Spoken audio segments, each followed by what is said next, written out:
bahwa kami bangsa Melanesia bukan rendahan, tapi kakak sendiri yang merendahkan kami dengan cara membawa-bawa kami untuk menyerang orang Jawa.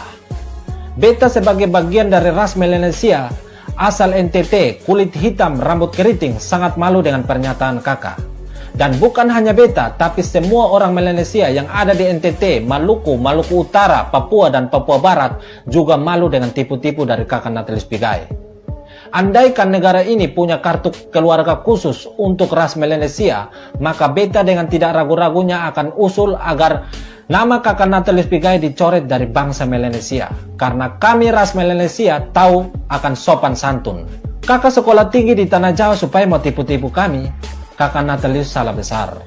Supaya kakak tahu, meskipun gedung sekolah kami beratapkan daun, dinding sekolah kami dari kayu, lantai sekolah kami dari tanah, tapi kami bangsa Melanesia tahu akan sejarah.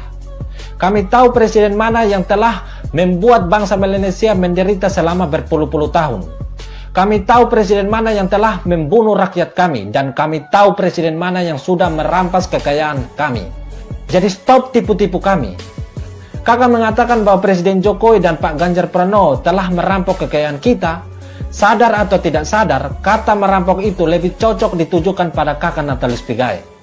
Karena saat ini kakak Natalis makan minum di Tanah Jawa, tidur bangun di Tanah Jawa.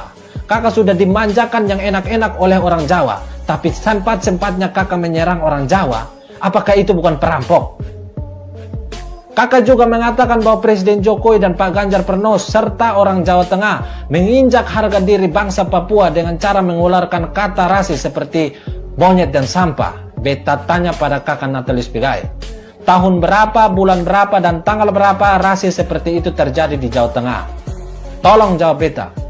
Dan yang bikin beta heran lagi, kenapa kakak libatkan Pak Ganjar Pranowo soal kejahatan pemimpin masa lalu di tanah Papua? Padahal Pak Ganjar Pranowo baru pertama kali mengunjungi tanah Papua. Dan masalah di tanah Papua itu masalah nasional yang ditangani oleh seorang presiden. Tapi kenapa kakak limpahkan masalah itu pada gubernur Jawa Tengah? Kenapa tidak sekalian kakak limpahkan masalah itu juga pada gubernur DKI yang notabene adalah pemimpin ibu kota negara? Apakah itu yang kakak katakan bahwa melawan ketidakadilan? Anak SD juga tahu niat busuk kakak Natalis Pigai. Kakak membuat narasi politik berbau provokatif antar ras, tapi kakak sendiri tidak bisa menyebut nama pemimpin masa lalu yang telah membuat kami bangsa Melanesia menderita selama berpuluh-puluh tahun.